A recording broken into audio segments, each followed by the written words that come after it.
Yeah, I mean, I loved it. Hey, your show was awesome, dude. Because the fact that we started off on one thing, bro, and we just going. I mean, we touched on a lot of deep stuff, man. This is awesome, bro.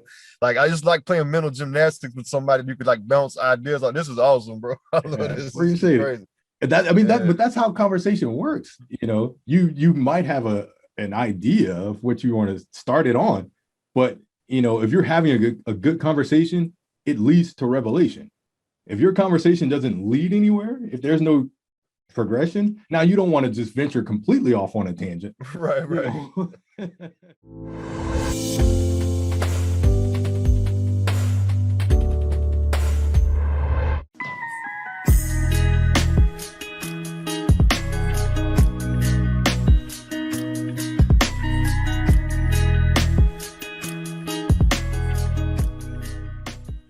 All right. So I'll do a little introduction just to, just kick it off, and then we'll dive into it.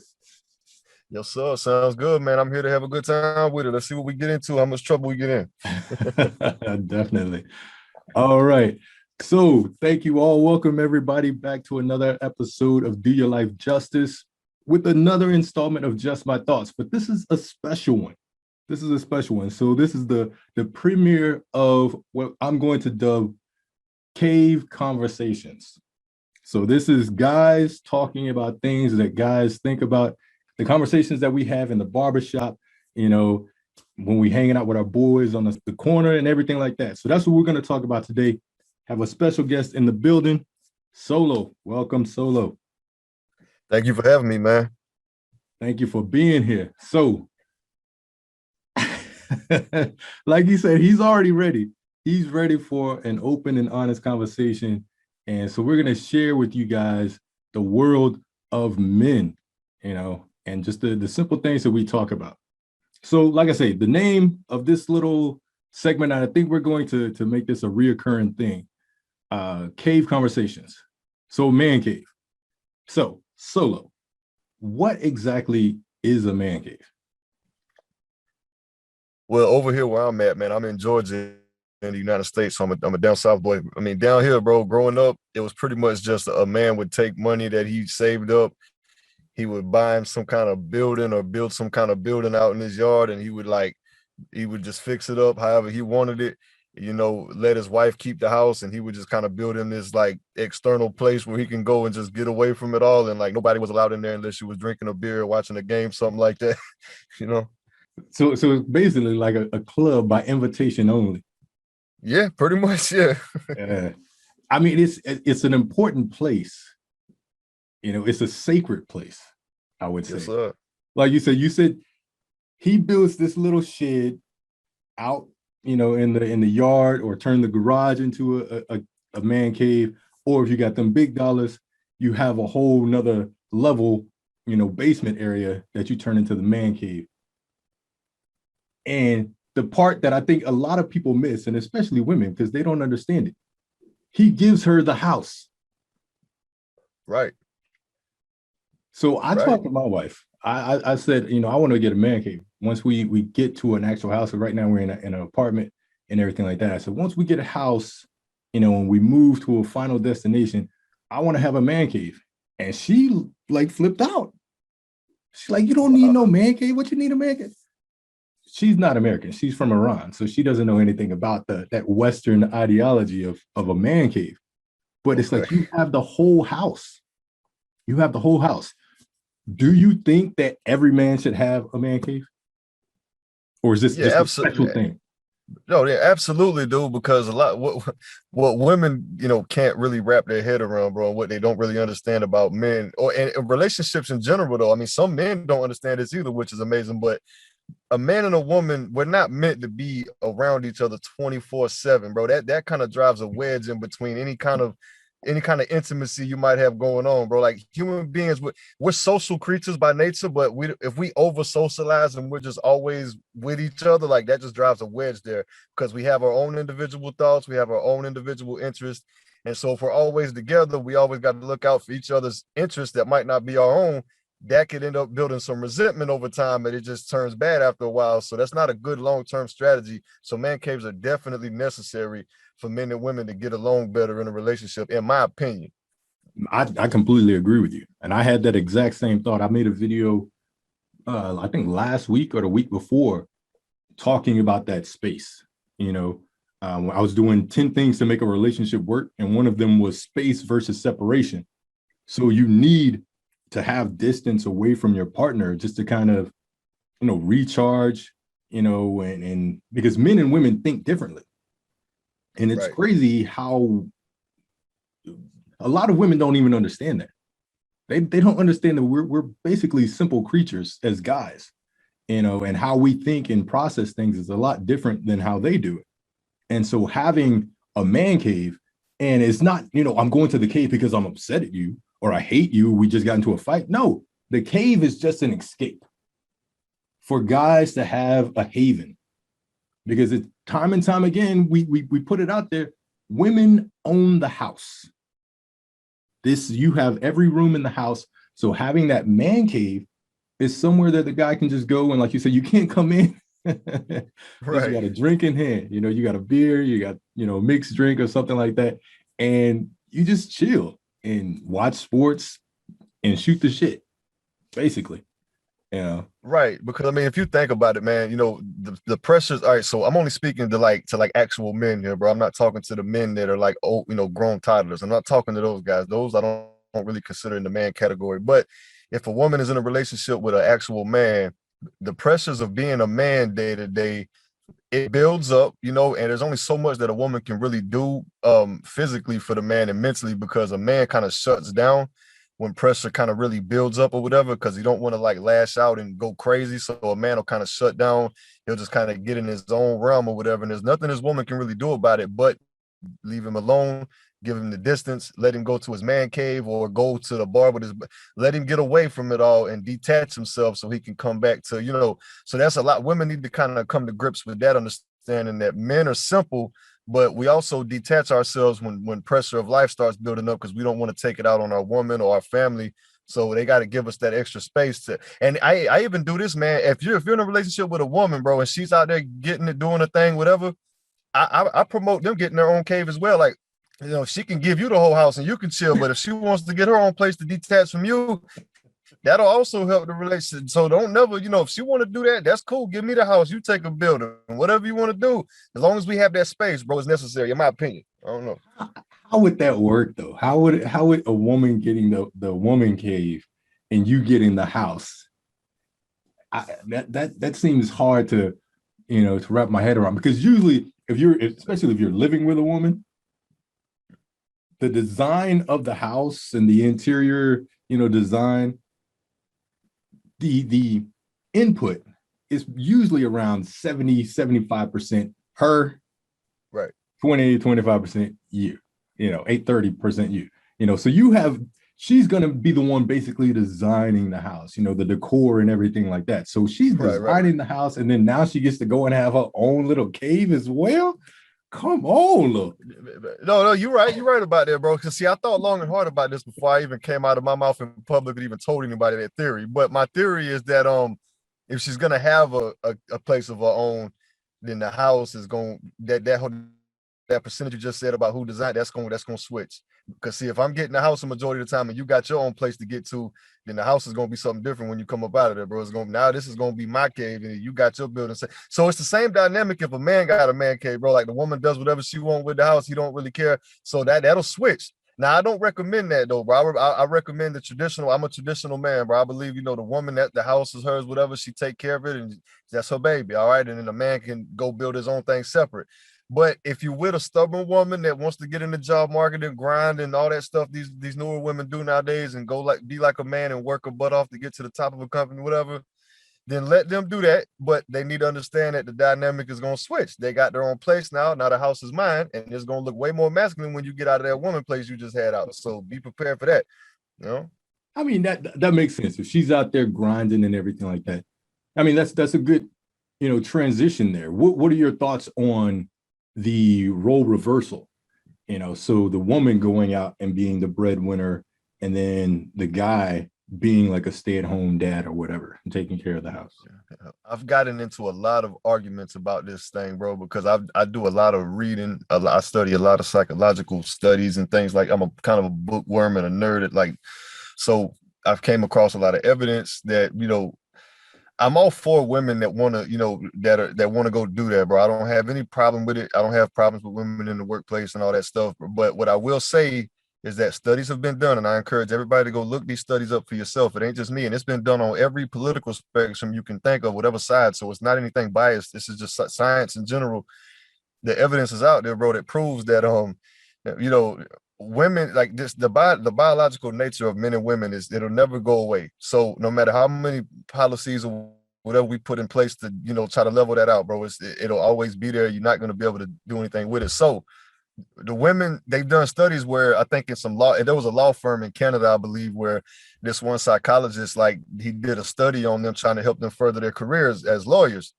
But what happened was, a vast majority of those women, they were very smart, they were very intelligent, very hardworking, they were disagreeable or whatever, so they was able to up the rank. But when the women hit about that, I want to say 28 to 35-year-old range, they start having a family career crisis, especially with the modern women today, because they're more able to get into the job market. So when that happens, what they noticed was a lot of those women ended up dropping out of that rat race, because they didn't want to, when you try to get to the top of that, of the hierarchy where business is concerned in a career, that means you have to work longer hours. You got to do it's very competitive. You got to compete against women and men that are just as savage, if not more savage than you. So that actually is a lot of stress. And not to mention, it takes away from you having any kind of family life, because now it's hard for you to find a mate that is able to put up with that kind of, that kind of mentality you need to build your way up into a career like that. That takes a certain strength and a very disagreeable personality trait person. So those women were coming into that dilemma where that 28 to 35-year range, the options start slimming out after that. So, and women know that they have a biological marker in them because they're able to have children. So they know their clock runs out. They start having this mental battle. So a mass majority of women, even if you try to help them reach the rank, their biological nature kicks in. And a lot of them don't want to, they'd rather go have a family life and a relationship and a marriage and kids and a home, versus going and being a breadwinner and reaching the top of this company that they're at, or building a big Fortune 500 company, which is why we don't see a lot of women doing it. And if you look at Scandinavia, bro, they're the country that actually has the most gender regulated laws of everybody else on the planet. They went further than everybody else. And what they found was, whenever they did that, they forgot to assess the fact that men and women are different biologically by nature. So what happened was, they gave them all freedom to be equal, whatever, but men and women interests differed. So there was like a 20-to-1, maybe not that extreme ratio, to female nurses in the medical field versus male. And there was about the same ratio of male engineers to female engineers over there. So what happened was, they forgot to factor in, men are by nature more interested in things, and women by nature are more interested in people. So you can see the differences kind of doubled when the more neutral they made it. So people forget about biology. Yeah, I mean, I agree. The things that interest us are a lot different. And I can't remember where I heard it or where I was reading it. I was talking about that exact same thing, about women being more interested in people. That's why you see a lot of women that get into the nursing field, the healthcare, they are better in those fields, whereas guys are more engineering and things where we can tinker with things. And so understanding the different makeup, I think that's important. And then also when it comes to the shifting and the switching of the gender roles, where the woman is out there going and being the breadwinner, I do believe, like you said, it is a harder thing to do, because it takes an aggressive kind of personality to climb that corporate ladder. You don't see a lot of very timid, and I don't want to get in trouble with this, but I'm going to say it anyway, a lot of feminine women in those higher positions, because it's dog eat dog, and you can't just be, oh yeah, that's okay, agreeable, and all the wonderful things that guys look for in a woman, the feminine aspects. You're not going to find that in women that are career driven. And so I think in order for the role reversal, you kind of need a personality switch as well. You need a more dominant masculine woman and a more subservient, timid, I'm not going to say feminine man, but although I said masculine woman, but a less aggressive man to be a stay-at-home husband while his wife is going and taking care of business. I don't have anything against it. I was a stay-at-home dad after I got out of the Navy. Right after I got out of the Navy back in 2009, my ex-wife, she was still in the Navy. And so I was home taking care of the kids, transitioning from military life to civilian life. It was a horrible transition. Didn't go any way the way I expected it. In 2009, anyone that remembers, that was right when the economy was starting to nosedive. And here I was, this ex-naval officer, expecting to transition from, hey, I was an officer in the Navy, to a big, corporate job. Did not happen. So I was unemployed for like a year and a half during that transition. And I was a stay-at-home dad. And it was terrible. Yeah, man. I thank you for your service, though, bro. Before we continue, though, my grandpa and my uncle were both Navy men, man. Thank you for that. No problem. I enjoyed it. It was some of the best time of my life. It was wonderful. It takes certain people to do that kind of stuff, man. I got so much respect for dudes in the service, bro. You don't even know, man. It means a lot.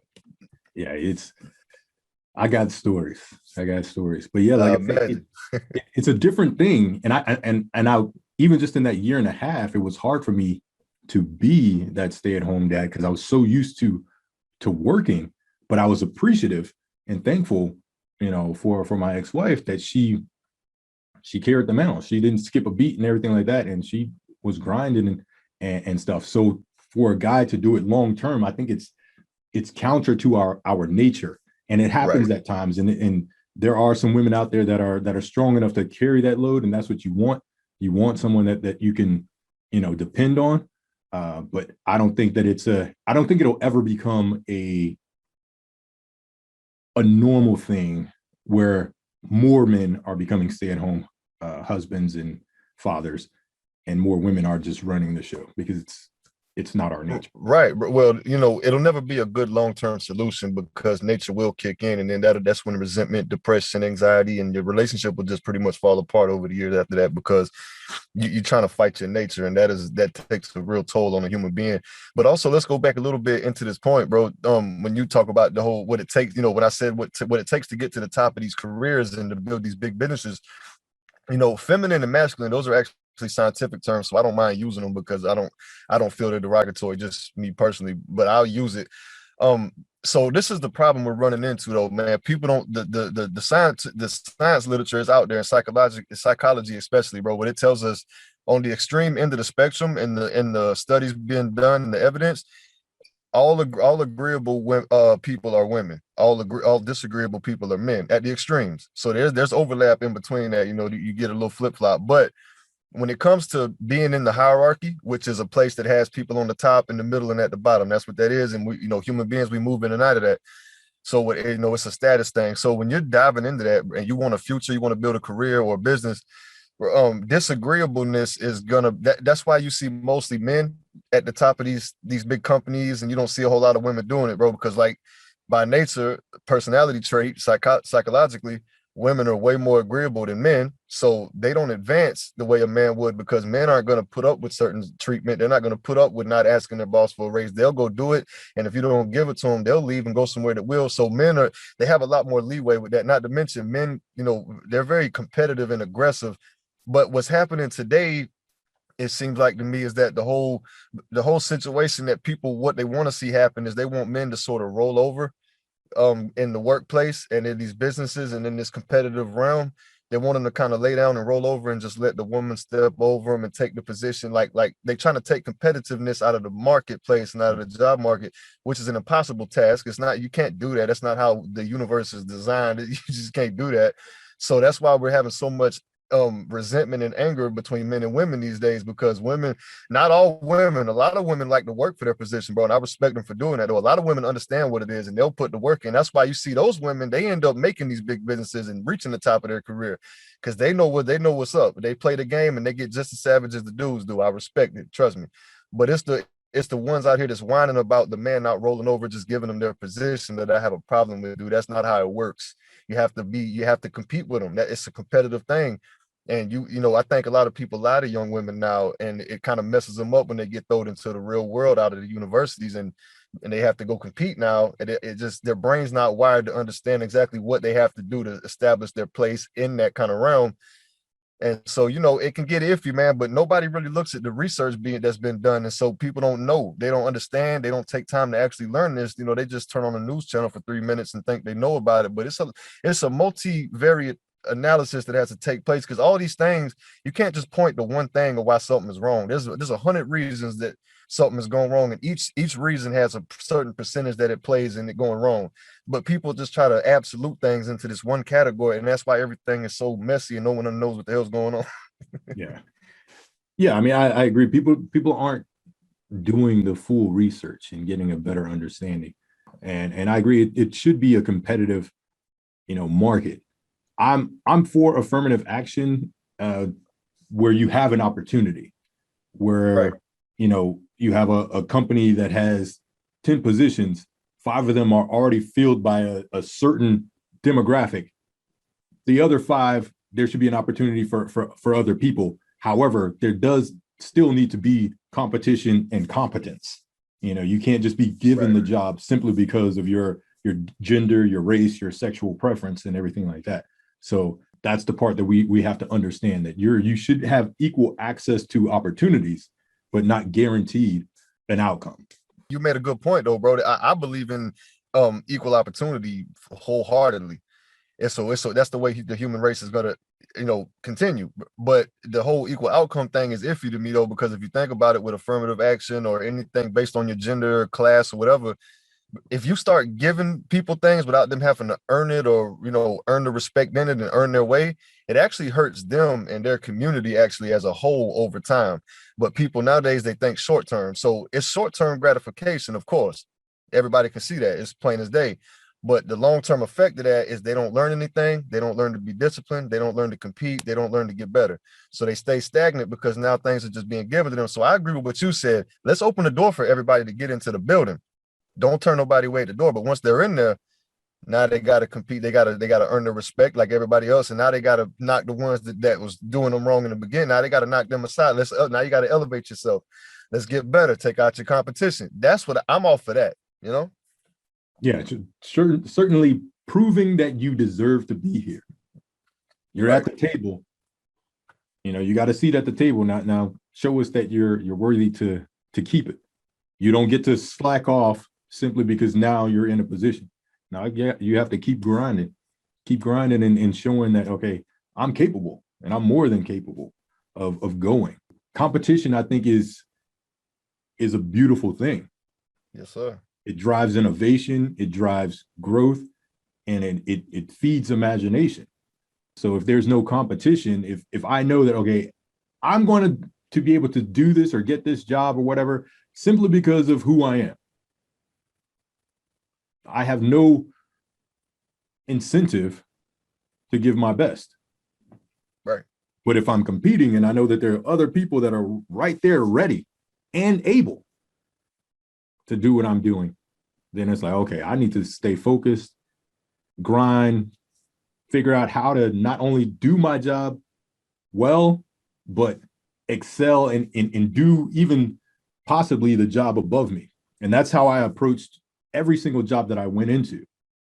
Is I always, and I told, even at the interview, I don't mind starting from the bottom. I'm not going to stay here. Right. I perform to the job that I want. I perform to the level of the job that I want. So even if I'm starting entry level, I'm looking to become a manager.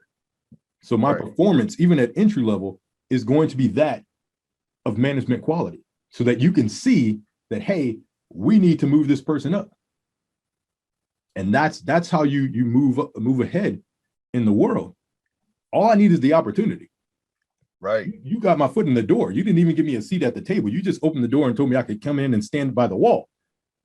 So even me standing by the wall, I'm in the room. I can make an impact. And I think that right there is important for everyone. Is what is going to be your impact?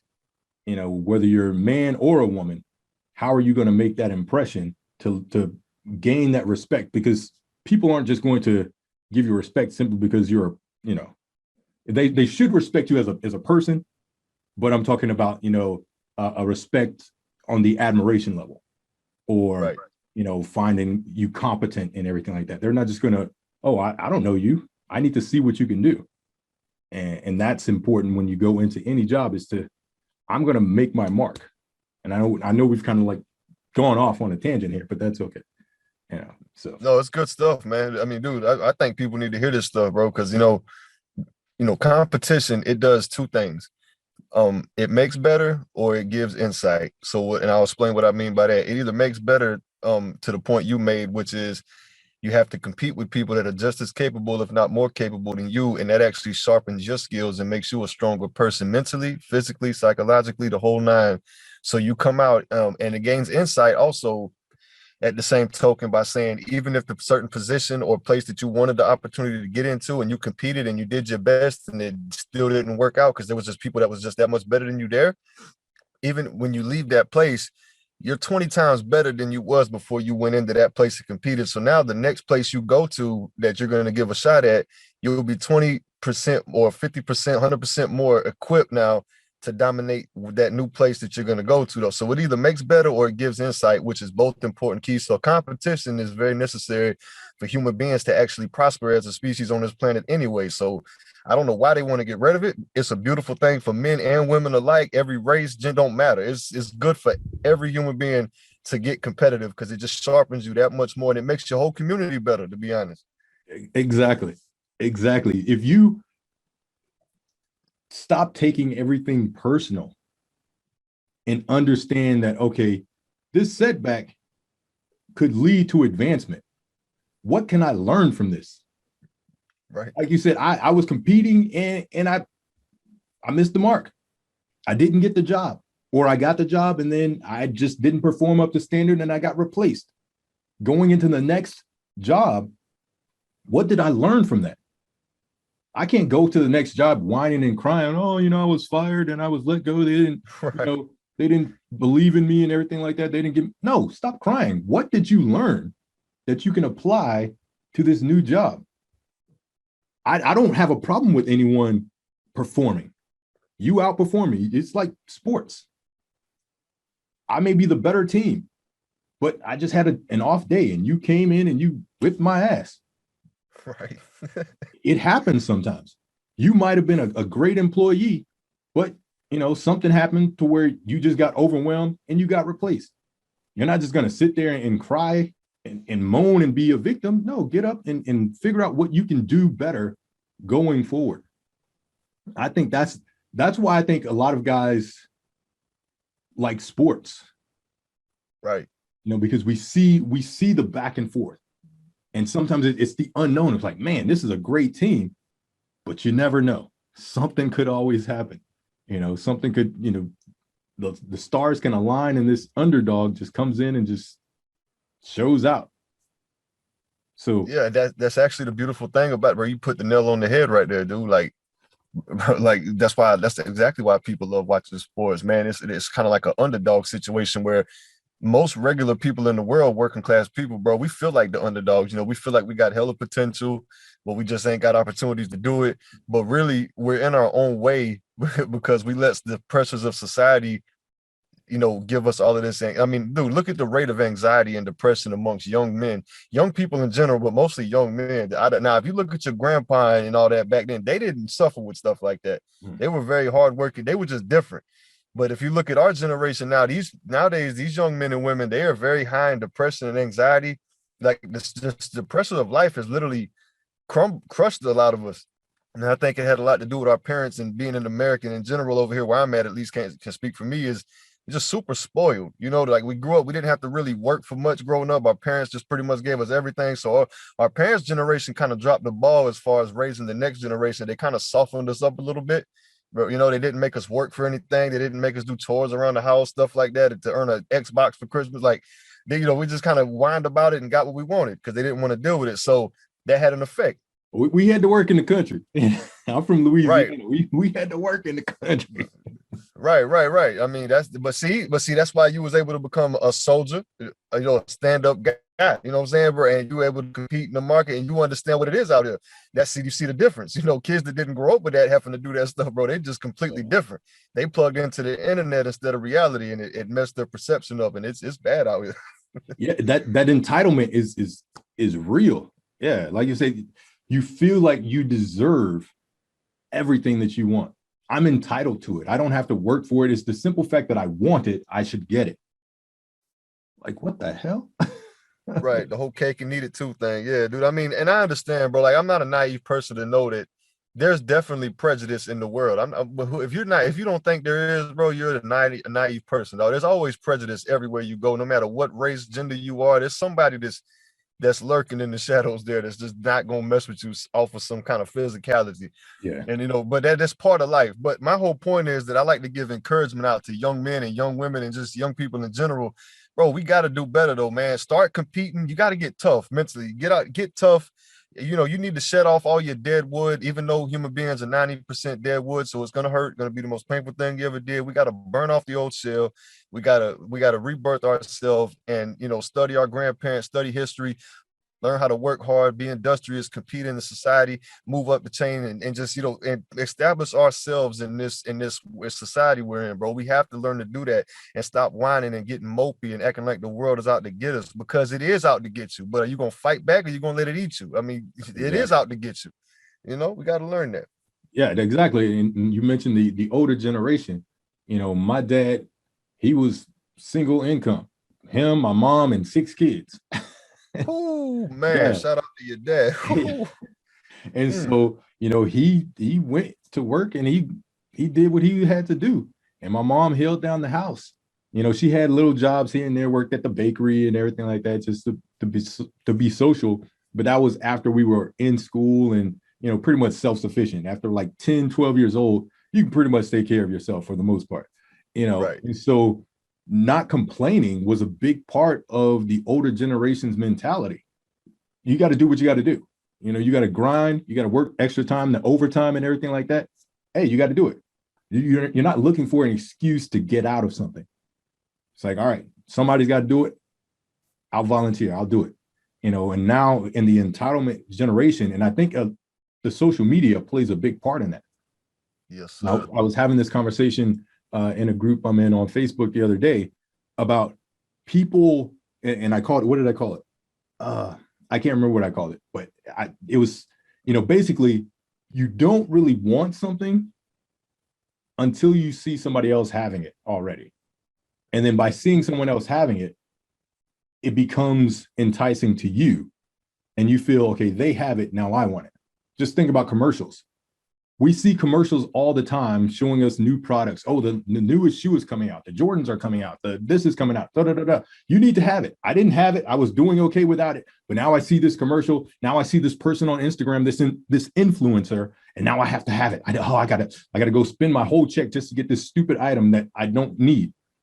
And I was saying that in third world countries and in small villages and everything like that, people are happy in their life. They're not complaining about, having to work, not complaining about not having fashion and all this stuff. They're happy. It's only when you're exposed to alternatives and something else that then you start thinking about the greener grass on the other side. And so now in this generation where you have access to the world and access to everyone's life, so you see people on Instagram and on YouTube and everything like that, flashing dollars and new cars and jewelry and everything like that. And so it's like, oh my goodness, I want that. I should have that. This kid is young like me. I should have what they have. Now I'm going to complain about my life. My parents are taking care of me. I have a good home. I'm going to school and everything like that. And even my parents are paying for my college and university, but I'm not happy with that. I want more. And so they're always complaining because they're constantly seeing what everybody else has. The older generation, it's like, I'm not worried about the Joneses, the whole keeping up with the Joneses. I'm not worried about what they have. I congratulate them, but I'm focused on me and mine. And that's what we've gotten away from. Worried about what everybody else has and not focused on our own. Man, I could have let you go for like 2 damn hours on that, bro. That was awesome, man. You said a lot of key stuff right there, bro. Definitely. It kind of leads me into this kind of like a little bit of a story, bro. I don't know how familiar you are with it. Now, people listening, don't come for me in the comments, man. With if I get the person that the story is about mixed up, I believe it was the story of Buddha. I could be wrong, but I believe this was the story of Buddha, where his father, the ruler, whatever, he didn't want his son to be exposed to anything but great stuff. He wanted him to think the world was just a paradise, bro. He didn't want him exposed to anything negative in the world. So as his son was growing, his father would have all the sick people and the impoverished people, everything negative. He'd have it. They had to get out of the palace. They had to go. He wanted to make it all beautiful and positive. And so as the son grew up, that's all he knew. Though he never seen nothing bad, never seen poverty, sickness, struggle, whatever. He never seen any of that. He thought the world was perfect. But like you was just saying, the older he got, bro, he ended up seeing that there was walls around the palace, and his mind went to wondering. How, I want to go out. I want to wonder what's on the other side of these walls. So one day, he asked his father, hey, Dad, I want to go outside of the walls. I want to see what's out there. I want to go outside. And his dad was like, no, whatever. But his son was just very persistent about it, though. And the dad thought about it. He was like, well, if I don't take him out there, at least I can control it. But, if I take him out there myself, but I can't if he sneaks off by himself because of his curiosity. So his dad went. There was a little town right outside of the walls there. He went and cleaned it out, bro. I mean, he made all the sick people and poor people, everybody had to go. They made it all paradise again. So he let him out in that. And anyway, so the whole point of that, I'm not gonna get into all the story, right? I could nerd out, but the whole point of that was like what you were saying, man. Once you see something, like even if you don't see it, dude, but once you get it, once your brain goes to that, humans just have this curiosity like built into them for some reason. So I mean, if you see a wall, you eventually your brain's gonna go to, I wonder what's behind that wall. Like just from the seeing it, like it's something in us that just does that, and that's why I think ads are so prevalent on social media nowadays, and why people are paying so much money for ads to be on things, because ads work, because the human brain, man, once it sees something, the curiosity grows, and eventually, no matter how you might not buy it the first, second, third, fourth, 100th time that ad show up, but that 101st time your curiosity is going to better your brain, and you have to go get the product now. So, and they understand that algorithm. I just wanted to throw that out there, man. I thought that was an interesting point you made. That was cool stuff. Yeah, I actually heard that story, and it's a great story, Yes, sir. And so I think and I called it the exposure revelation desire theory. So when you're exposed to something, you have this revelation that there's something different. Now there's a choice. And then once I have a choice, then I start desiring what I don't have. And that's what we have right now with the commercials and everything like that. As long as we aren't exposed to anything different, then we don't know that there is something different. But as soon as we're exposed to it, then there's a revelation. Oh, there's another option. I don't have to eat chicken every day. I can eat steak. I can eat lobster. All right, now I'm going to start desiring, because like you say, that curiosity. I wonder what it tastes like. Right. I wonder how I would feel if I had that Gucci bag. Would I feel as wonderful as this actor on the commercial, on the ad? Well, I feel like that. I wonder. Let me go get it and see. So yeah. Yeah, I mean, I loved it. Hey, your show was awesome, dude, because the fact that we started off on one thing, bro, and we just going, I mean, we touched on a lot of deep stuff, man. This is awesome, bro. Like, I just like playing mental gymnastics with somebody you could like bounce ideas on. This is awesome, bro. I love this. Appreciate it. But that's how conversation works. You might have an idea of what you want to start it on, but if you're having a good conversation, it leads to revelation. If your conversation doesn't lead anywhere, if there's no progression, now you don't want to just venture completely off on a tangent. Right. But Understood. I think we've had a gradual progression towards the mindset of people right now.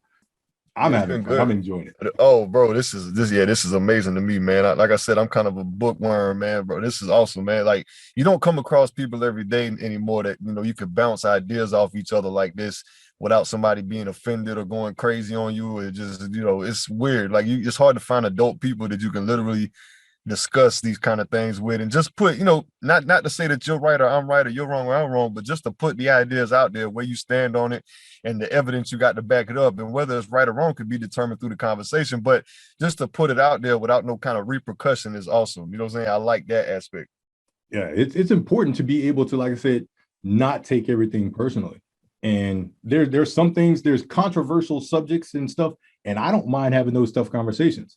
I welcome those tough conversations, but like you say, it's hard to find people who are able to engage in them without getting all in their feelings. But Right. thankfully, you mentioned that, and that actually transitions to something else I want to talk about emotions and guys. Mhm. What are your thoughts on guys having and expressing or being emotional? Is that something that, yeah? Well, I've just recently started diving into some research on that type of thing. But what I will tell you, Rose, what I've learned is that women are high in negative emotion, and men are more men are more high in positive emotion. So, and I don't know if that has something to do with the whole childbirth biological thing women have to deal with and all, and taking care of an infant. I don't know if I believe that plays a part in it, bro. But anyway, besides all of that, me personally, I do not feel that men should be very emotional. Of course, we're going to have emotions. We're human beings. We're going to feel sad, angry, and everything like everybody else. But I think that men have more of a duty as protectors of society. I would say that's the phrase I would put up there. The protectors of their family, their communities, whatever. I think we should not have a luxury to overindulge in our feelings of negative emotion. We should have more luxury into more positive emotion and looking at the world as something I can conquer versus something that's going to eat me. Does that make any sense? Yeah, yeah. I mean, I definitely agree with that. I definitely agree. Like you say, we don't have the luxury of just flipping out. Right. It gets nasty, man. Men are very aggressive. It can get ugly quick, man. I would like for you to expound a little more on the women having the negative emotion, and your thoughts on it being because of childbirth. Can you go a little bit more into that? I'll try my best though, man. But so what I've been gathering so far from just reading a little bit of stuff, man, was the ability to give birth to a child, and for the first 9 months, the mother is the main one that's taking care of the child the first 9 months, from what I've read so far, and that 9 month period, the baby's never at fault. The mother has to be on beck and call and respond every time, 24 hours a day, bro. The baby is never his fault, and so the mother's brain is built into a woman's brain to like go into this certain personality when they have an infant, like a survival mode almost, bro. And it's kind of like a hard to explain to do. So it's kind of like they have to like adopt a more childish mindset to like be very compassionate to this infant. And so we've seen that play out when those type of women try to get, in relationships with men or whatever, there's kind of a confrontation because a lot of disagreeable men, they're not going to put up with a mindset like that. So a woman has to like switch. It's like a switch that's like on and off or whatever. But I don't know how to. I don't want to sound too dumb, so I don't want to go real deep into it. But I do think giving birth to a child and having to take care of an infant for that 9 month period, mostly yourself, breastfeeding, you have to be on beck and call. I think that actually, I believe the science, yeah, I believe it said that it plays a part in women being more susceptible to negative emotion, because you could imagine what comes with you having to give birth to a child. And then also, and think about this, bro, the world around a woman, think about that. You're a woman, we'll just put it in perspective. You're a woman, you look out into the world, what surrounds it? Danger at every corner. Everything's bigger than you, everything's stronger than you, and you also have a sexual fear as well, because the sexual consequences for a man in the world is way different than sexual consequences for a woman. So if a man gets raped, no big deal. He'll get a little psychologically messed up, boom, he can fix that, no problem. If a woman gets raped and she gets pregnant, yeah, that is a whole different story, bro. Like if you look in history, that is you was done at that point, bro. It's a whole different story. So you think about those fears that a woman has in the world, bro. You get everything's bigger than you. You had a constant fear of physical threat from men. You got a constant physical. You're always scared of physical violence, bro, because like everything's bigger and stronger than you are, biologically. So there's always that fear, and there's also the sexual fear of somebody raping you. What are you gonna do? You know what I'm saying? And you can they could impregnate you. Imagine having that in your head 24/7, dude. Like that psychologically makes you more susceptible to depression and anxiety, because the world around you is super, super dangerous for women. Very, very dangerous. And and human beings were always just one bad idea away from completely collapsing and turning into complete chaos. And women, they know that. So they're in constant fear and anxiety of this, because I mean, they don't have many weapons. So if you notice, every time men have a conversation, there's always that subtle threat of physical altercation. So men have a line drawn in the sand, though, right? So we know the limits we can push with that. But with women, they don't really have that. So what they do is, if you notice, men operate more on aggression. Women operate more on reputation destruction. They did studies on this as well. So that was an interesting point. And it's like, well, why did they do that? And it's because, well, women can't really get physical with everybody. Everything's pretty much bigger and stronger than them. So that's out of the question. So they had to come up with their own way to destroy people. And that's why social media is dominated by a lot of women. And most of the time when somebody's getting attacked online, it's a lot of women that are behind the men doing it, or that's doing it themselves, because they are super efficient at reputation destruction. That's their go-to for dealing with issues. I'm babbling too much, Yeah, but yeah. that is so true. Those ad hominems, I'm going to do a character assassination on you. I can't destroy your argument. I can't rebut your argument, but I mentioned it before. Jealousy and revenge are the two demons that I think most women struggle to defeat. And so and that's why they have the saying, there's nothing, hell hath no fury like a woman scorned. Right. So that desire for revenge, I can't, like you said, I can't beat you, but I can destroy you. Right. You destroy a man's name, you destroy him. You kill his livelihood. You kill his reputation, and he becomes nothing. And so I think that's intense, and that's that potency of emotion. And like you say, I think guys, we don't have and I wouldn't even call it a luxury. It's a beautiful thing to express yourself and express your emotions, but I think the ability to keep them in check is a skill. And I think guys in general are better equipped at keeping those emotions in check, because we have testosterone that makes us a little more aggressive, but that's for a purpose. So we can go out and fight, hunt, protect, so that aggression is really for a purpose. And we have our outlets. We have sports.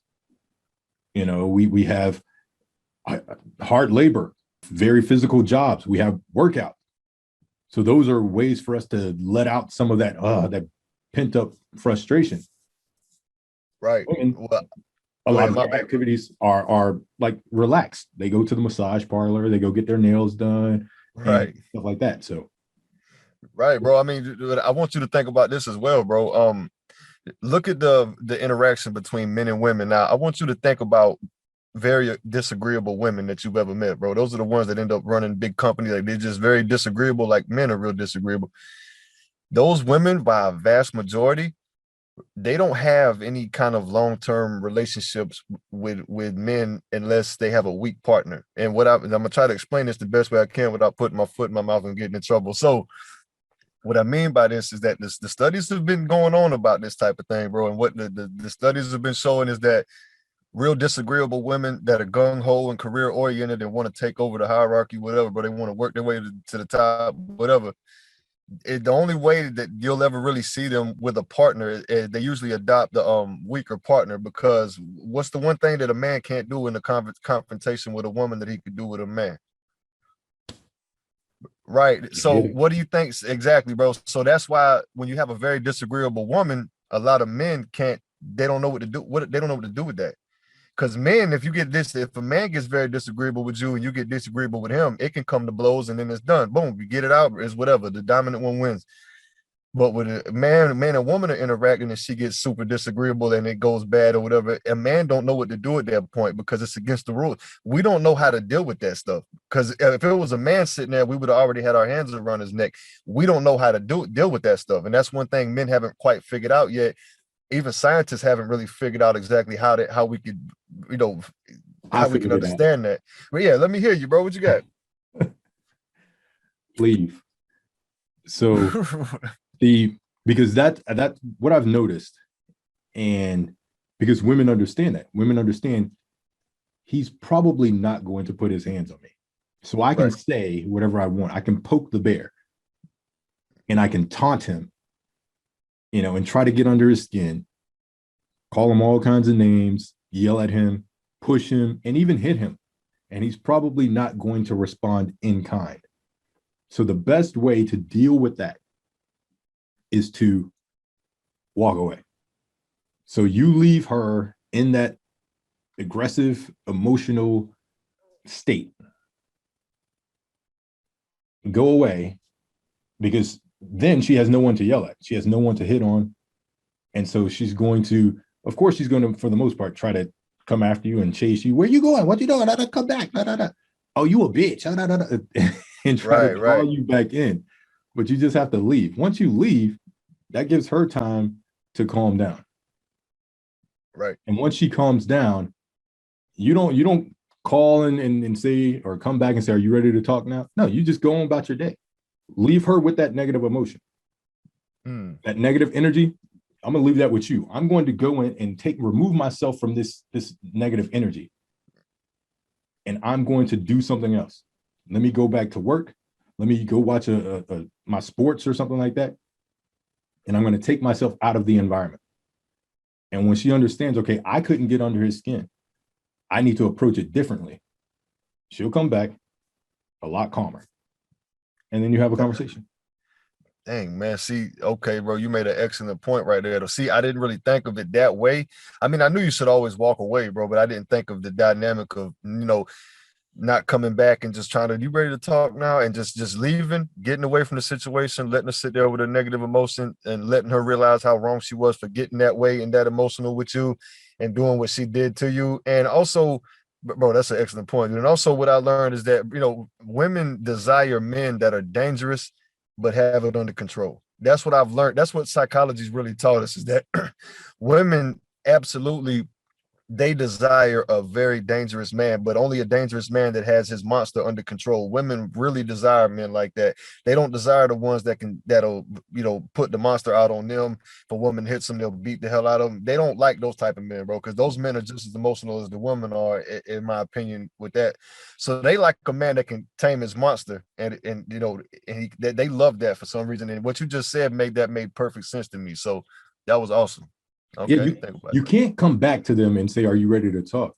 Because then that puts them in the hey, he came back position. So he's okay with that behavior, so now I can play victim. Why did you leave?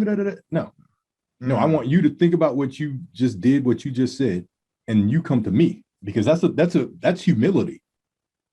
And we all should be humble, but I'm not going to, and this is the thing. I don't agree with the woman is always right. I don't agree with that BS. You're not always right. Sometimes you're wrong, and you need to be able to admit when you're wrong. So I'm not going to come to you and apologize just to clear the air. I'm done with it. I used to do that back in the day. I used, I'm sorry, just to kind of get us back. No, screw that. You messed up. You need to come to me. You need to put your big girl panties on, and you need to come and apologize. I love that, man. We can move forward. Acknowledge what it was that you did wrong, and we can talk it out. I don't mind us having a difference of opinion. I don't mind us getting into an argument. It happens. Relationships are tough. But you need to be able to express yourself respectfully, just like I'm required to hold my composure, keep my composure, and express myself respectfully as well. And so, like you said, they want the guy that's dangerous but doesn't let it out. So this guy could hit me. He could hit me, but I don't know if this might be the day when I trigger him. So that might keep them in check a little bit more. If okay, I know this guy is mean and aggressive. He's going to beat my ass and everything like that. So, but having the unknown, I think that's that serious aspect. Like, he's intriguing. I like him. So. Right. It's something about that immediate threat that a woman, she's dealing with a man that has his monster tamed, but she knows he's dangerous. There's something that infatuates them about that subtle danger that lurks when they attempt to do that.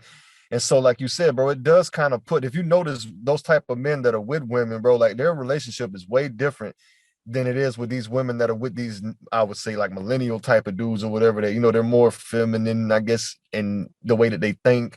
So, women are able to kind of bulldoze them a lot. So if you notice the difference between relationships where women are with the men that have their monster under control versus a softer type of man that'll kind of let a woman bulldozing, bro, like the women really, really love their men that the threat is there at all times. So they really do put themselves kind of in check, knowing that stuff, dude. Like that intimate threat makes women fall in love, which they love that. Not to mention it helps you keep them in check because now they understand it. And so that's why I said more disagreeable women choose weak partners, because more disagreeable women they don't like being corrected. You can't correct them. They don't take with it well. And so, but that is a very toxic situation to put yourself into with that kind of woman. That's why a lot of them end up with weaker partners. And the weaker partner loves it. They ain't got to take on no responsibility. They got this breadwinner woman, very disagreeable. She's like his mama, whatever. He loves it. So that, but it ends up over the long term being very destructive to both of them. But the one you were talking about with the man that has his monster under control and the woman that knows the threat is there, they end up over the long term coming to a very cool understanding in a very cool place where they get each other on this certain playing field where they understand what it is and where it can go, and they respect it, and then they mature from that. And it's very important. I think you just gave a blueprint out to people on accident, dog. That was amazing stuff you just was talking about, bro. You made my brain open up. I'm like, I ain't think about it like that. That's good stuff. Yeah, these are things that I think about, and because I'm trying to better myself, and Right. I think anybody that's at a certain age, you kind of get past the BS and all the foolishness, And I spend a lot of time alone. I spend a lot of time thinking and stuff like that. I'm pretty much an introvert, and so Yeah, me too. just trying to figure out life and relationships and everything like that. So these are things that you have to figure out how to do better in the next one. Like I said, when we were talking about working, what can I learn from that? Not everything is supposed to last forever, but in the time that I have in this relationship, in this marriage, in this job, whatever it is, what am I going to do to make an impact? And then once it's over, what am I going to take from it and learn from it? And that's all it is. It is just, how do I deal with that situation better? And even talking about it, sometimes I don't practice what I preach at times, because sometimes the emotions are just like, oh my goodness gracious. And so it's hard at times to hold your tongue and not keep your composure. And so now, more recently, I'm having those conversations with myself in the moment. In the moment, I'm talking to myself like, Justice, just be quiet. Like I could say something to just end it all and just be nasty and fight fire with fire, but just be quiet. Now go. Because this is something you recently learned? This is something you recently learned to do? Check yourself in real time? I've always talked to myself, Okay, gotcha. Even as a kid, I would talk to myself and have conversations with myself. Like I said, I have 5 sisters, so I'm the only boy. And okay. So, being alone and spending time by myself and talking to myself is part of who I am, Right. And I would write. I would wake up in the middle of the night and write stuff because I would be having thoughts in my head. But as far as behavior and interacting in relationships, this is, I wouldn't say new, but it's pretty new. I'm 40 years old. And so this isn't something I've been doing for, the past 20 years. So it's pretty relatively new as far as being able to control myself and talk to myself, because I don't want to say things that I'm going to have to apologize for later. And that's something that I've lived by for a long time. Wow. Holding my tongue and trying to speak facts and not emotion. And I think that's an important thing. Damn, I respect the hell out of that, man. That takes a lot of discipline, bro. Like I'm the same as you, dude. I'm man enough to admit the fact that I struggle with a temper as well. So, and me doing all of my reading that I do, I'm only 28 years old, man. I just started reading a few years ago. I used to hate it though, bro. But ever since I've been doing it, I've noticed changes in myself, and I've noticed me talking to myself, like you said, more frequently in my head, like, dude, you could take it here, bro. Don't do it. Just go out, just leave, whatever. So that's interesting, man. It's really cool to actually be able to, see yourself doing those things, because then you feel like you really are making progress within yourself. And that's one thing that I do every day, bro, is I try to elevate myself, make myself better, because I believe in the ripple effect, where if you get yourself in order, you get your family in order, you get your friends in order, you get your community in order, and you get your state, and it's just the just strip ripples out. I believe in that. I believe it all starts within us individually. So you got to always keep yourself in check so the world don't have to check you. And that actually helps you avoid a whole lot of obstacles that are very unnecessary, bro. I think that is very cool, man. And I'm glad you said that, because I noticed myself doing that too, and I thought I was kind of crazy for doing, like, bro, you literally telling yourself in your head, like, don't kill this person, bro. Like, don't do that. Like, it's just weird. Like, no, that's necessary. Now that you said it, it's more justified. I like that, man. Yeah, I mean, hey, I don't mind being weird. That's the thing. I'm Right. I'm comfortable, and that's an important thing for all of us, and especially us guys. We have to be more comfortable being ourselves. Yes, We sir. have to get to the point to where I know who I am. This is who Justice is. And I'm okay with that. Because that's where the problems come in. We try to click up, and we try to put on facades and put on airs so that we can assimilate ourselves into somebody else's group of cool, so that we can be accepted by somebody else. I want to be okay with you, with your team over there. I want your team over there to like me. So I'm going to dress a certain way so I can fit in with you. I'm going to talk a certain way so I can fit in with you. I'm going to get into all different kinds of trouble so that I can fit in with you, because I don't know who I am.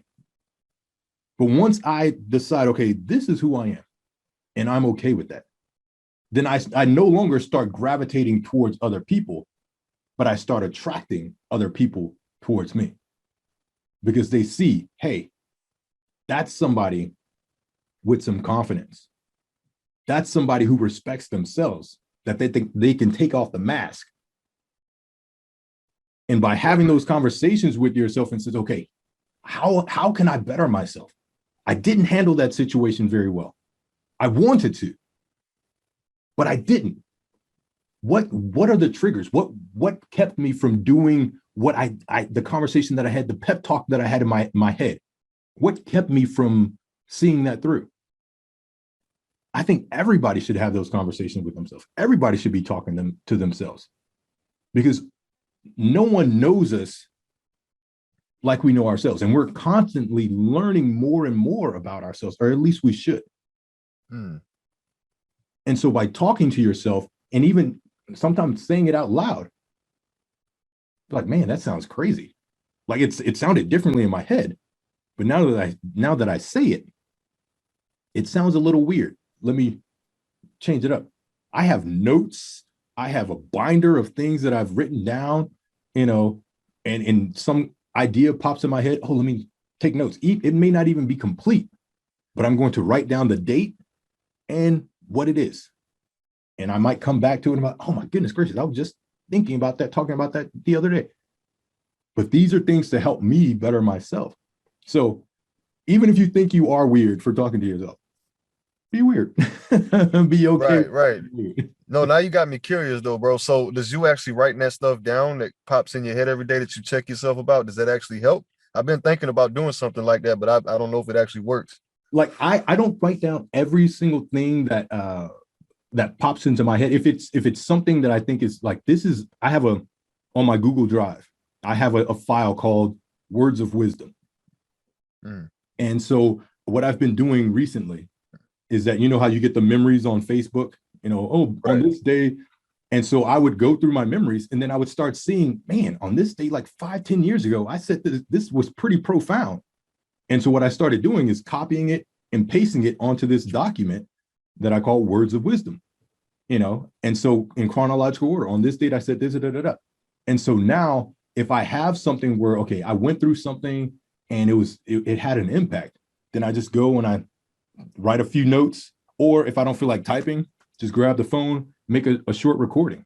This happened on this day, and this is my thought process. And because it's like a journal, and I'm keeping a log so that I can see the progression of me and the evolution of me, and it's cathartic and it's helpful. And then maybe, who knows, one day I might put it into a book and share it with the world or whatever. Who knows? Oh wow, okay. So I'm definitely gonna look into doing that then, bro. I was always curious to talk to somebody that actually does that, but nowadays everybody's so damn tough all the time. In my 20, I'm 28, so everybody my age is so damn worried about being tough guys and shit. You can't have that kind of conversation. Like, yeah, bro, I keep like a journal of some of the shit I do during the day. I don't have them conversations with people my age, bro. So I ain't never been able to ask nobody. So I'm glad you shared that with me. I'm definitely probably gonna look into doing that then, see if it works. I mean, we all have our friends. For me, you can have friends that have different criteria. And I just made this video on Tuesday with my wife. We were talking about the friendship checklist. So you might have friends, okay, I watch sports with these friends. These friends, they like party, and I go party with these friends. But then I also have my intellectual friends. And each group gets a different part of me. And the whole important part about finding a friend is finding someone where I can be myself. I want to be able to be me without feeling uncomfortable. And so that's the thing. And they don't have to be your age. I might be able to find someone younger than me, someone older than me, but there's a connection there between the two of us to where I'm able to express myself and be myself around this person. So you being a book nerd, being a bookworm, hey, I want to connect with other people that are intellectuals, that are curious about different things, and broaden that horizon. You still have your friends. I got my boys that, we cool and we do our thing, and that's my boys. But I may not have those intellectual conversations with them. That's not the purpose that they serve. I can't expect my friends to fulfill every single need for me. And just like I can't expect my partner to fulfill every single need. I might have to look other places. So look other places. I'm here. I mean, we're having a conversation. Right. Bro, and this is probably one of the best conversations I've had. This is probably one of the best conversations I've had in probably a year.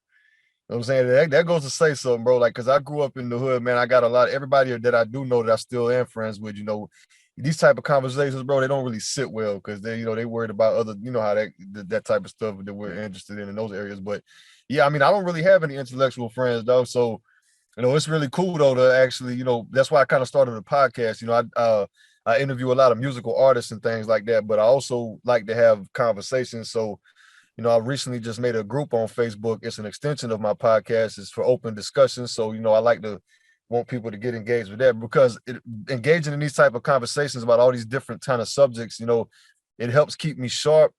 And it also helps hold that mirror up to me at all times to where I don't never get an ego and think I'm better than anybody.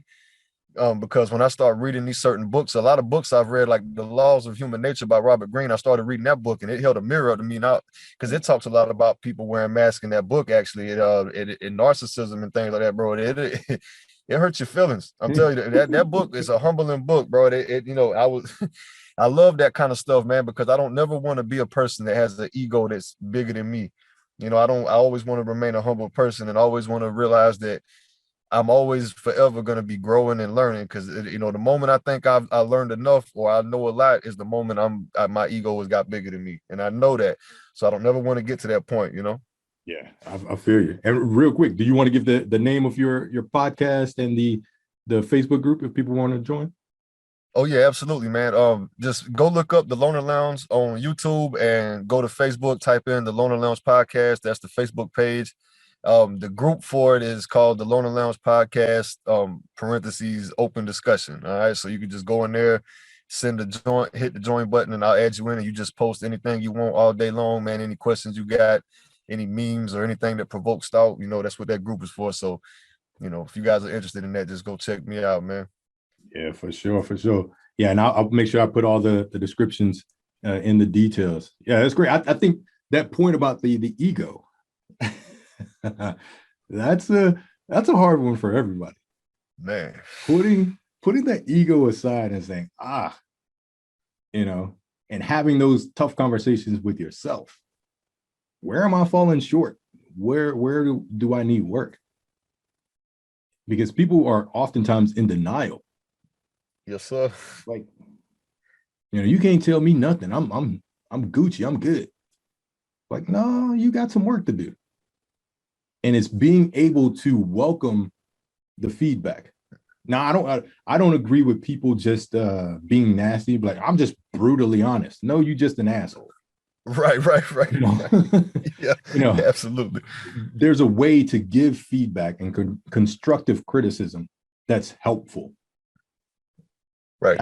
That's what we need to engage more in, because not everyone can take it, and not everyone can give it where it's well received. Some people are just terrible communicators, and they spit venom just because. I like to hurt people's feelings, and try to hide behind, the facade of, oh, I'm trying to help you. No, you're not. So, and I think now we're seeing, and I like the idea of guys helping each other and talking with each other, because like I said, we have the barbershop, we have the pool hall, the bar or whatever, and the man cave, to where we have conversations, but oftentimes it's usually lighthearted, about sports, about women, but we now are seeing more conversations about the intellectual, the important stuff, the family, the mental state, guys showing emotions and everything like that. And I think that's important to where we understand there's a community there for me. There are guys that I can reach out to that aren't going to laugh at me, that aren't going to call me a punk or a bitch for expressing myself. Not that I'm going and I'm crying or anything like that, but just being able to say that I have something on my mind and getting some feedback. I think that's important. And we need more of that. We need more of that dialogue. So absolutely, man. I mean, that's, it's very important for men in general, though, because the world has kind of demonized the idea of masculinity, because, a lot of people will put masculinity in this place where everybody instantly hears that word and they instantly think of aggression and murder and war and violence. But that's not what masculinity is. At the nature of it, masculinity is pretty much what me and you are doing right now, this type of thing, bro. Like, men coming together, they say iron sharpens iron. We're men.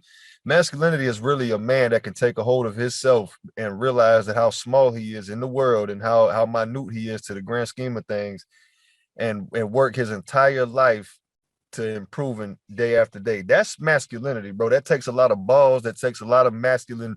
That's masculinity, to project yourself into this unknown world where you're such a small player, everything is a threat to you, and you're constantly having to elevate, and you always hold this mirror up to you, constantly reminding you that you're not as good as that you could be tomorrow. And that's what masculinity is. But the world, society's kind of turned it into this negative thing, and that's why it's hurting a lot of young boys now, where even the young boys, especially in like elementary school and things like that, their teachers and the girls around them and everything, they're making them feel bad for making natural choices and speaking naturally how they would, by their nature, that masculine energy. They're kind of demonizing it, and that's why we're getting more and more generations of more men, young men that aren't, you could tell the difference from what it was, man, because they're just constantly digging into these young men about how it's wrong to be naturally. You can't do that. So they're trying to replace it with this like altered, like, lab created state of nature that a young boy's not supposed to have, and it's ruining it's actually hurting women probably more than it's hurting men, because if men keep going at this rate and they keep going getting less and less masculine energy, in 50 years, 100 years from now, bro, like there'll be no protection out here for women at all. They'll literally be on their own, and that is not a place women want to be. They're going to shoot themselves in the foot. And I'm not saying all women, but the ones I'm talking about, the ones that screaming the most about it, they're going to shoot themselves in the foot, bro, and they're not, it's not going to end good. It's going to be very ugly in about 50 years to 100 years if they don't quit doing that to young boys. Yeah, and this is important, because people have to understand that men and women we're different. We're built differently. Our genetic makeup is different. Right. And so we're not built to be as emotional as women. Should we express ourselves and express our emotions? Yes. If we're hurt, say we're hurt. If we're in pain, we're in pain. If we want to cry, cry. But we're built to keep those emotions in check. So think about if we were as emotional as women, think about a group of guys back in the day getting ready to go to war. And then all of a sudden they just break down and start crying. Oh, I don't want to leave you. I'm going to miss you so much. They would get slaughtered. Right. They wouldn't stand a chance. They wouldn't be able to go out and hunt. Oh, this poor animal. You're going to die of starvation. So we're not meant to be, like you said earlier, emotionally free to where we just express ourselves. And I was watching the YouTube channel Lapeef Let's Talk, and they were talking about the whole boys don't cry. And what they were saying is that was meant to tell them that no, you express yourself, but you don't lead with your emotions. You don't let your emotions control you and take over you. You understand that I have to keep this in check. I have to be strong for my family so that they're okay. Right. If I could just say this one piece about what you just said, bro. Yeah, I mean, this is the whole thing, right? Only cry when you can't control it and then control it. That's what it boils down to for young boys. Only cry when you can't control it, then control it. And there's no sitting around basking in the funk and allowing depression and anxiety and all these worries. I mean, then you just become this miserable, slouch postured little thing in life. And that's not attractive to anybody. And that's not useful in society at all, bro. So only cry when you can't control it, then control it. That's the message for young men coming up. Don't let these people tell you that you can never cry, blah blah. No, you can cry, but only cry when you can't control it, and then you control it. You don't let it marinate. You don't cry for a week. You don't lay in your bed for a week with the curtains closed and you don't want to get out of bed. You're just miserable. That's not useful. Who's that useful to? How is that useful to society? How is that useful to humans? How are you useful to your lady at that point? What are you doing? Like, you leaving her vulnerable now because what are you doing? Now she has another woman living with her at that point, bro. That's not, you think she feels safe with that in the bed? Like, no, you can't do that to your woman. Don't do that to yourself. Don't do that to society. You need to do better than that. Exactly, because women aren't going to respect it. They may say, "I want a guy that expresses himself, that's emotionally, has a high EQ and everything like that." But there's a limit. You may say that, but then you get tired of your girlfriends that are constantly whining and crying. You don't want even another female to do that. So you sure as hell aren't going to want your man to be all emotional and crying and all this stuff. No. Well, here's the issue, right? There's short-term temporary pleasure in dominating a man. Okay, that's why people have done it throughout history. There's temporary, short-term, joy from that. But as a long-term committed relationship or a long-term solution, you will destroy yourself, your partner, the world around you. It'll all crumble. That is not a sustainable way of living. So there has to be that understanding. There has to be that level of respect. Men and women have to actually do their due diligence and learn their roles in this thing called life. And they have to learn that each of their biological markers and their personality plays a specific role in this thing called life. And the moment they start playing those roles is the moment they become this cohesive unit instead of this separated unit that's at war with each other, mentally, physically, whatever. It actually becomes this cohesive unit. Once you understand your role and you play it, you accept the consequences that come with it. It just works. That's how the universe is set up. It just works so much better like that. And but if you don't get control of it, you don't understand your role, you don't play your role, you don't respect your role. I mean, you'll never really have any kind of long-term sustainable life like that. It's not how we're designed. So what would you say are the roles, just so we specify? Okay, well, the roles, as far as I can tell, the roles is really, it boils down to the biological structure of the two sexes, human beings, right? It boils down to the fact that men need to have a little aggression in them. Men need to have danger in them. They need to be dangerous. But the key, men need to be able to, they need to be able to control their aggression. They need to be able to control their monster in them. Those are the two main things. So if a man can, you see socialize a young boy and a man so that he has that aggression, he has that monster in him, but then you see socialize him as he grows to control it. Now he can conquer the world because now his emotions won't dictate his action. He'll use his logic and his problem solving skills. That's how things change. That's how things get controlled. That's how security is brought into play for a woman. A woman's role is to make sure the man can control his monster and not tolerate a man that can't deal with it. And you're supposed to help them keep that in check, and he's supposed to help you keep your emotional side in check with that. So like I said, bro, it's like this cohesive unit that just works. And a woman is supposed to make sure, again, I'm kind of a traditionalist in this sense because I just think women were more happier when they were actually women in their roles of women. Like I remember my grandmother used to tell me all these stories about back when they was younger. They'd be in the kitchen with their mama making dinner for their uncles and their dad coming home later, and they just be in there having the time of their life, bro. The grandma, like everybody would just be in the talking mess, whatever, sucking pee, whatever they were doing. They have the time of their life, and they loved it to do it. It was the highlight of their day. They loved it. They was very immersed in it. They took pride in being able to. They knew that their men depended on them. So women played a very pivotal role in that in a man's life. Men really needed women to do those things. It was a necessity. Men, we wouldn't have made it this far without that nurturing energy, bro. We would have starved a long time ago. Like we wouldn't have made it, bro. Like women really civilized us into this. And so they played a very key role in the elevation of the human race. They actually civilized men, dog, if you think about it, bro. So I don't think a lot of women understand how much they played. They civilized men. That's not easy to do. So if they take that into account, bro, they get a little self-respect and return to that role, you would be a lot happier with your life because then you would be in that very powerful position where for a fact that you're keeping men civilized. That's a hard job. They tame the beast. Yeah, women had self-respect back in the day when they knew that's what they were doing.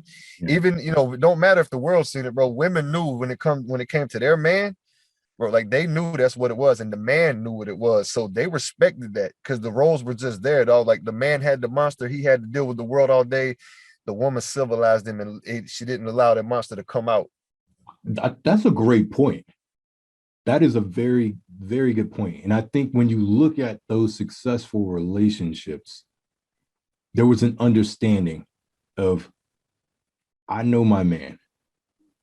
I know how to calm him down. I know how to be his peace. And that's the, you go, I go to war and I'm fighting and everything. I go to work and everything. Like there's competition and it's always charge. When I get home, when I walk through those doors, think about back in the day when they would come home from war, you see the woman undressing the man. Let me take all this armor off. The fight is over. You can relax now. I'm going to be your peace. I'm going to tame the beast. You can put the sword down. Right. All of that. That's all we need. We just need the woman to understand that I need you as my peace. I need you as my sweet bird singing in my ear, just like, it's okay, baby. I got you. Whatever it is, I got you. I'm in your corner. I'm ride or die. I'm here with you. That's just like, oh, I can go out the next day. I can go back to work. I can go back into the fight. Because you've seen the comic of the Incredible Hulk? In the comic, there's that one girl, I forget her name, bro, but she's the only one that could actually, when he gets to that big green monster, it's actually a big metaphor in that, though. I think Marvel nailed it, bro. Like they literally had that woman that could like rub his hand or whatever and like sing a lullaby to her, but he would come back out of that monster form. There's a metaphor there for that. Yeah. Okay, that's who it was. Yeah. So just think about that. That's what the relationship between men and women is supposed to be like, bro. Like the man, like you just said, once he takes all that armor off, she gives him that gentle, feminine hug, and the energy it levels out. And now he's home now. He comprehends it again. So I think women really need to understand how super important that is for the survival of men, that they literally keep us alive, because if there was that feminine energy wasn't there to suppress that shit, we would have all killed each other off a long time ago, man. Definitely. Women are the reason we're here today, to be honest with you. Yeah. Like you said, they have an important role, and we appreciate them. With that, what do you think is that one thing that they just don't understand about us guys? Well, here's the thing, bro. I think women are very intelligent, though, man. Like they know what it is, but the fact of the matter is, most of the older people that they're learning things from aren't teaching them this because those people became bitter. Because, all right, I don't know exactly when it happened, bro, but whenever that women's liberation stuff started popping off back in like the 60s or the 70s, it seemed like all the women that were psychotic at that point took the narrative for young women, spoke for the entire woman community at that point. And so young women growing up took what they said as law. And unfortunately, there was nobody there to actually step in and say, no, no, no, no. That they're spewing, that's not reality. That's not how it works. So what happened was a few more women got, they got involved in that, and then it just grew and it grew and it grew. And there was nobody to step in for this certain amount of women. So it just, the idea kept growing. And now we have what we have today, where there's mostly everywhere where young woman goes, bro, there's somebody telling them, man, don't let your man tell you what to do. Don't let your man do this. Oh, you need to da da da. And they're poisoning these young women's minds to the point where they can't even respect their man anymore. And then they're doing the same thing to young men. They're telling them, you don't never do anything like this to a woman, blah, blah, blah. You don't do this, you don't do that. So they're just constantly telling young men and young women not to like each other, not to love each other, not to be intimate with each other, not to do this with They just keep telling us what not to do with each other, but they're not telling us what's important to do with each other. Because our feelings, importance trumps our feelings. The importance of the survival of our species boils down to the femininity of women taming and civilizing the aggression of men. That's what it boils down to. And once we learn that that's the importance of why we're here, and that's the balance that works in the universe, the moment we get back to that, be complete harmony. Ain't no telling how far we'll go. Yeah. So we're so focused on the don'ts that we're not doing what we need to do because we don't know what we're supposed to do. Yeah, we just know what we're not supposed to do. That's it. Yeah. That's crazy. That's crazy. You know. Yeah, man. And I think that's where the narrative, the conversation has to shift. Instead of being so focused on the negative things, let's start promoting the positive. Hey, these are the things. And that's why I did my 5-part series the last 3 weeks. You know, these are things that you can do or should do that will help you to understand how to interact in someone else's space.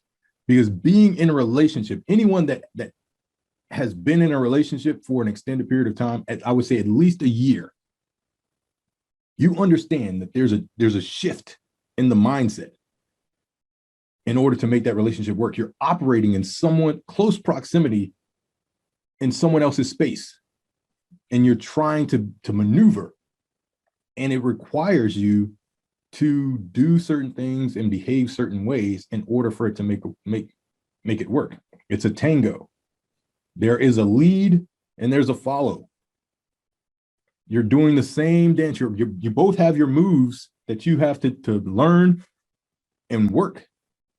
It's not a freestyle where, oh, you're just standing there in front of me and you're dancing, doing whatever you want to do. I'm dancing, doing whatever I want to do. Oh, we're dancing together, but you get no points for that. When you're trying to operate in a relationship to make it work, you have to understand who's leading and who's following. And it's not, oh, well, I don't want to be submissive. No, it's a matter of, in order to make the dance work, we both can't be the one leading the charge. But even that word though, bro, they feed that word to young women. And then now it's so distasteful to them because these people that push this narrative, bro, they knew that word would spark something. So they use that word, but it's not submitting. It's called taking on your responsibility for the position that you were biologically put into. It's called taking responsibility for the universe, for life in general, for your role in it. It is not being submissive because both of the man and the woman both have to give up something when you dealing with each other in close proximity. Like you said, they both sacrifice.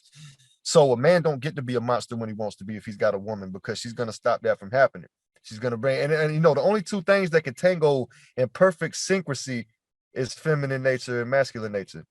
Two feminine natures can't waltz in perfect syncrasy. Two masculine natures can't waltz in perfect syncrasy. Something's going to go wrong. Somebody's toes are going to get stepped on. But a feminine nature and a masculine nature can waltz around the whole damn world. Not one toe will be stepped on, bro. It just works. I just want women to remember how damn important they was at one point and get back to that respectable power that they had over men, that they could, tame the beast in us. And I need men to get back to appreciating the hell out of that. Yeah. You And know? I think about the great kings that have those powerful queens who just command the room. Right. They're they're there as an advisor. They're there as a support. They don't need to be, promoted or anything like that. They have those conversations in the bedroom. They have those conversations, when they're sitting at the dinner table alone. And they give that counsel to their king. And then the king goes out and he makes the decree. And thank you, king. But the king knows this queen, this beautiful queen has been there to give me her side of the story, to share with me what the people are saying. And she knows what her role is. I'm here to be a support to my king. I'm here because as long as he's ruling and people respect him as the king, as a position of power, the kingdom is safe. The responsibility that heavy is the crown, or heavy is the head that wears the crown. So when we get back to the place where we're able to understand we are working as a unit, we are a representation of each other. If I succeed, you succeed because you're with me. So Right. there should be no competition of, okay, well, I gotta be out Right. here. Hey, I did this. This is my idea. Right. Whatever. Right. This is us working together. Who's leading? Who's the support? I'm the pilot, you're the navigator. We're both sitting in the cockpit. I'm just flying the plane and you're giving me advice on where to go. And I have veto power. That's basically it. I have veto power. No, I don't think we're going to go that way. We're going to go this way. But your counsel is welcome and appreciated. And like you said, we have to get back to the place where guys, we express that appreciation more and let women know you have that value. Your value isn't in how much you make, how much money you make or anything like that, or your education level. Who cares about that? It's great, kudos. Right. But it's in how we can work together as a unit to make our kingdom grow. That's it. That's it, bro. And I mean that you nailed it. And people overcomplicate this shit, dude. It's not. And once you really sit down and think about it, bro, it's not rocket science, man. This shit is built already in us. It's already in our genetic makeup. It's already built there. We just gotta find it again. We lost it. It's already there. It's not no rocket science shit you got to go out there and take a year-long class for, bro. It's already in you. You know it feels right when you do it. It's in there, Where we're in the independent stage, we're in the bad bitch stage. Oh man. Hate that shit. The WAP stage. Oh God. And it's strippers are leading our young ladies nowadays, man. Famous strippers are literally, those are the head of the young women movements now. Like they're the ones that young women take the counsel from. Sad. Twerking, but that's the thing. Those are the extremes. You have the stripper mentality. I'm gonna be an Instagram model. I'm gonna be an OnlyFans model. And then you have the other extreme, which is I'm going to be a career woman. I'm gonna be so focused on my career, screw a relationship until I'm old and everything like that. And then I can't even date someone, that makes less than me. I need somebody that's on my level, but they don't understand. Most guys aren't on that level. So you spent most of your life pursuing your career, and then you're like, okay, now I've been running so fast and going so fast, and now I want to slow down. But all the guys that were able to give you a family and a happy life, you've passed them by because you were so focused on your career. And now the guys that you want, they're not looking for older women. They're looking for the younger women who are ready to have a family like that. And so I think those two extremes, the stripper, quick money, fast money, ghetto nasty girl, and then the career woman, we need the women in the middle to say, okay, right. who are the ones that we can save? Yeah, the balance. We need the balance there, dude. Like, you put two extremes on opposite ends of the scale, one's gonna outweigh the other. Eventually it's gonna tip. But if you put that centerpiece in there, bro, that's balanced, it'll work. And that's what I mean, dude. This shit is, like I said, it's not rocket science, bro. It's like, dude, how would you want your daughter to grow up in this world? Do you want her to have that kind of self-respect where she knows the kind of power that she has with her man? And do you want your son to grow up to learn to see that in a woman and absolutely chase that down, because that is so important for a man's survival? Like, do you want to teach your son that? And do you want to teach your daughter that? Or do you want to just let them run wild with the internet, Google what the hell ever they want to, and let this stripper on YouTube tell your daughter what's cool and what's not? Like, what are we doing? What do you want for your child in the world? Like, we got limited time here, bro. Like, what mark do you want to leave behind? Do you want to leave a bunch of damn booty twerking videos behind for the future generation to get a hold of? Or, I mean, what do you want to leave here? You want to leave a mark, right? I figured every human wants to leave some kind of positive mark, but it don't seem, our actions aren't speaking that. Yeah, exactly. The whole point and purpose of parenting in my book is to raise your children to become contributing members of society. And like you say, what is going to be your legacy? What is going to be your mark left on this world? And so just really quickly, back when we're talking about the women, I'm not saying that women can't pursue careers or shouldn't pursue careers. If that's Right. something that you want to do, by all means do it. But Right. what you have to understand is that the guys, we're not obligated to celebrate that career. That sounds harsh, but I'm going to continue. You may feel that, okay, I spent 10 years getting my master's, and even a doctorate and everything like that. I'm a career woman. I'm making X amount of dollars and everything like that.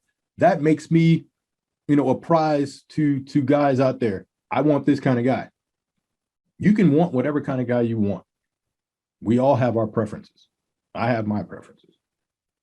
But just because you desire someone doesn't mean that they're obligated to desire you back. Just because you feel that you're worthy of someone doesn't mean that they have to find you worthy. So guys, we think differently than women. And this has been said time and time again. I don't understand why it's so hard to comprehend. What women value is not the same thing as what guys value. We don't really care about your education level. When a woman says, okay, well, I have 3 degrees, I have this XY, I went to this school and I was the top of my class there and everything like that. I've been working in this career for this many years and I have my own. Are you applying for a job? That's a resume. That's stuff that you promote when you're looking for a job. That's not anything that you should be promoting when you're talking about a relationship. Right. And that's where the disconnect is. So women, if you want to pursue career, understand that there is a sacrifice. And the sacrifice is the number of available guys, the number of eligible guys that you will have access to. Because the longer you're in that career field, career, choice, and guy, it goes down. Yeah, and your age plays a role in that as well, though, bro. Like, the older you get, the less the options are available, because most men and women will get married before the 40s, 50s. So that's also a factor. But I will say this, bro, just to go off of what you said, bro. I could really go into a really detailed thing about female chimp behavior with mating. But I'm gonna tell you what, bro, we're almost on 2 hours here, though. I don't know how long your show lasts. I don't want to overdo you, bro. So what I'll do my research on that and how that translates into human females. That'll be a very cool window, bro. There's a lot of interesting stuff in there I think you would like, bro. But we could always do that later on. But I don't want to overload your show. So yeah, that works. We can save that for next time. We there's a lot here, a lot to yes, sir. kind of dive into and everything. This like was that. great, man.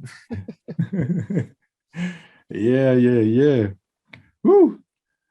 Oh, I definitely appreciate you coming on the show. So yeah, like I said, we'll definitely have to do this again and everything like that, just to kind of keep diving in on it. Absolutely, bro. Thank you for having me, man. I'm gonna need a nap after this. I hear you. Yeah, especially you just got out of work. It's like, man, I can't even get in the house and unwind, and I'm already having to dive into a deep conversation. Woo. Yeah, you got Right. to need to take a nap, go eat something, and everything like that as well. Man, yeah. All right. So, everybody, thank you guys for listening. I hope you guys enjoyed. Like I said, I'll leave all the information for Solo's podcast and the Facebook channel in the description. Like, share, share the video. Give us your thoughts and your comments on the discussion. Like I say, this is the Cave Conversations, guys talking about things that guys think about. All right. I appreciate you guys. Remember, you only have one life. Make sure you do it justice. I've understood that there's always going to be someone who is resistant to what you have to say. There's always going to be someone who has something negative to say about what you have to say. But as long as you're saying it, one, to try to be helpful, and two, from a place of knowledge. You're not going to always have all of the answers, but Right. like I say, from this source, this is what I found out. This is my thought process, and you put it out there, and you have that discussion, and you welcome the feedback. Because Absolutely. I read this in this book. Okay, well, I don't agree with that, but I read it in a book. I still don't agree with it. Right. That's important to me though, man, because I want people to be able to tell me their views so I don't walk around spewing this shit out of my mouth that I'm believing is true simply because the person I was in the conversation with didn't tell me that they thought it was wrong for X, Y, and Z. I need that other side to balance it. You know what I'm saying? Because I don't know shit. Exactly. That being open to, and that's where, again, where you were talking about the ego, being open to the feedback and the criticism. Like, even if I know that what I'm telling you is facts, it's based on science, it's based on experience, it's based on whatever. I know this is the truth. Not everyone's going to accept it. And we have to be okay enough with saying, okay, and just saying, okay, I'm not going to force my beliefs and my thoughts and the truth onto you. I'm going to allow you to stay in your ignorance and not draw me into your ignorance.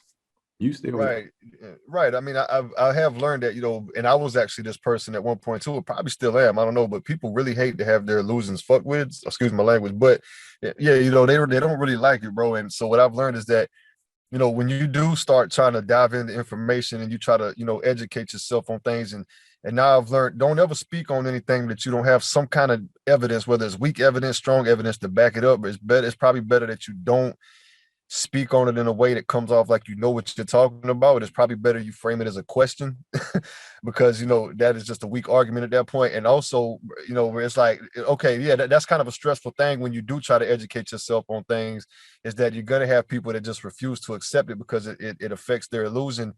And you know, and that is actually the gift and the curse of actually learning shit, is that you can't, not everybody's going to want to be taught that shit, and they'll get very aggressive with you if you try to push it. So you have to know your limits. You know. Exactly. Don't pretend like you know something when you know you don't know, Right. because Frame it's it as a just going to question. make you look even more stupid. Yeah.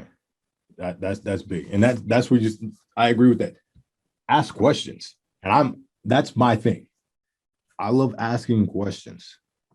You know, when you're having a conversation and a debate, even if someone's saying something, especially when someone is saying something that I don't agree with,